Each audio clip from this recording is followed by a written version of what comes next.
merebut kekuasaan di Indonesia melalui sekutu.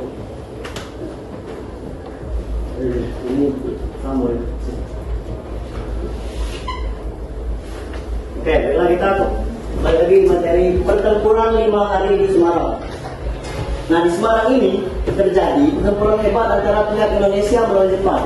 Peristiwa ini bermula pada tanggal 15 sampai 20 Oktober 1945. Nah, pemicu terjadinya peristiwa 5 hari di Semarang ini disebabkan oleh kematian Dr. Karyadi pada saat itu. Nah, pada tanggal 14 itu terdengar bahwa Jepang itu meracuni sumber daya air yang ada di Semarang. Nah, untuk memeriksa kebenaran tersebut, Dr. Karyadi ini adalah seorang ketua di rumah sakit Semarang tersebut. Nah, dia ingin memastikan bahwasanya apakah memang benar itu ada racun atau tidak. Nah, tetapi pada saat dia ingin memeriksa tersebut, dia dicegat dan ditembak mati oleh para pasukan tentara Jepang.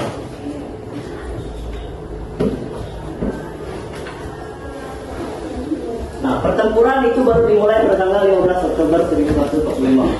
Nah, pada 15 Oktober ini, amarah warga Semarang atas kematian Dr. Karyadi memuncak.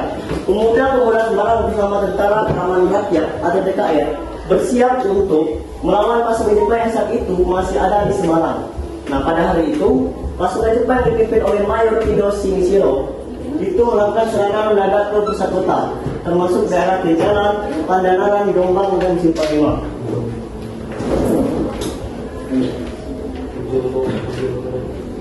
Nah, pada 20 Oktober 1945 itu diadakan perundingan antara pihak Indonesia, Jepang dengan sekutu. Nah, mereka itu tiga itu berunding.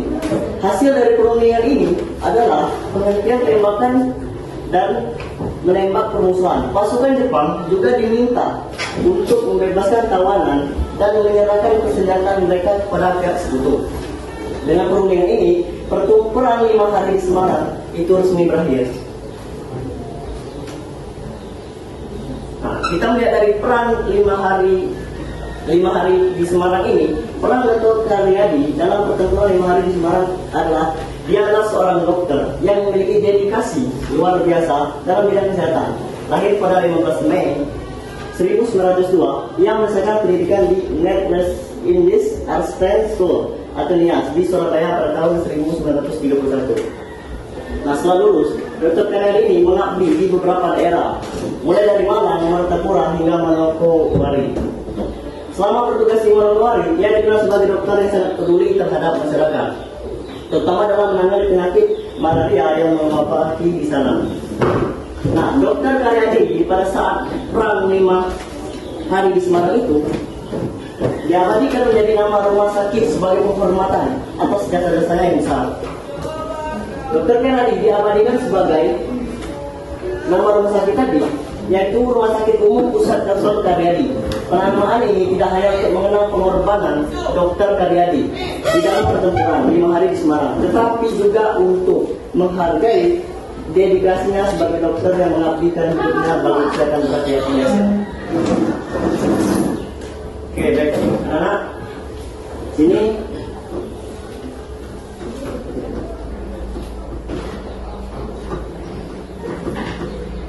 Ada yang ingin ditanyakan terkait materi ini?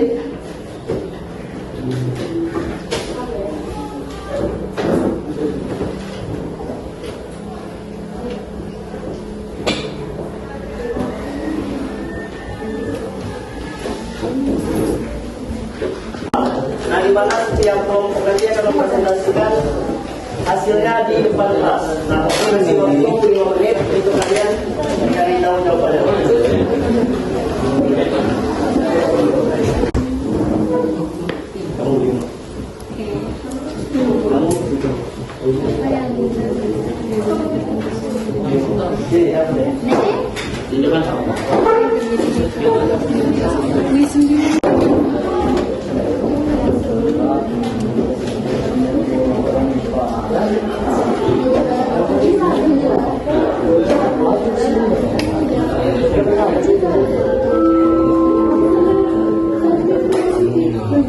Saya bisa lagi waktunya.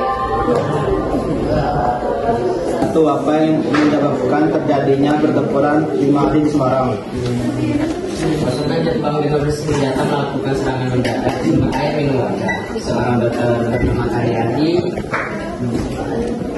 berniat memeriksa air lalu ditembak ke tangan. Hal ini menjadi kemarahan pemuda sehingga ia Apa yang terjadi di tanggal 19 September 1945? para pemuda menyerbu hotel yang besar dan memetik bendera Belanda yang berwarna biru. Di puncak gedung yang dikibarkan oleh bekas tabanan Jepang. Oke, rencana untuk kelompok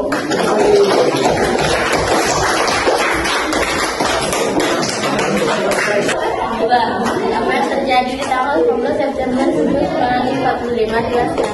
Kejadian tersebut dipicu oleh orang-orang Belanda bekas tawanan Jepang yang membuat uang dengan menggerutu hotel Jamak dan mengibarkan bendera Belanda. Hal tersebut memberatkan para pemuda sehingga hotel tersebut dapat dikuasai oleh mereka. Menurunkan bendera merah putih biru Belanda, kemudian menolong warna birunya dan mengibarkan kembali bendera tersebut sebagai bendera merah putih Indonesia. Oke, rencana untuk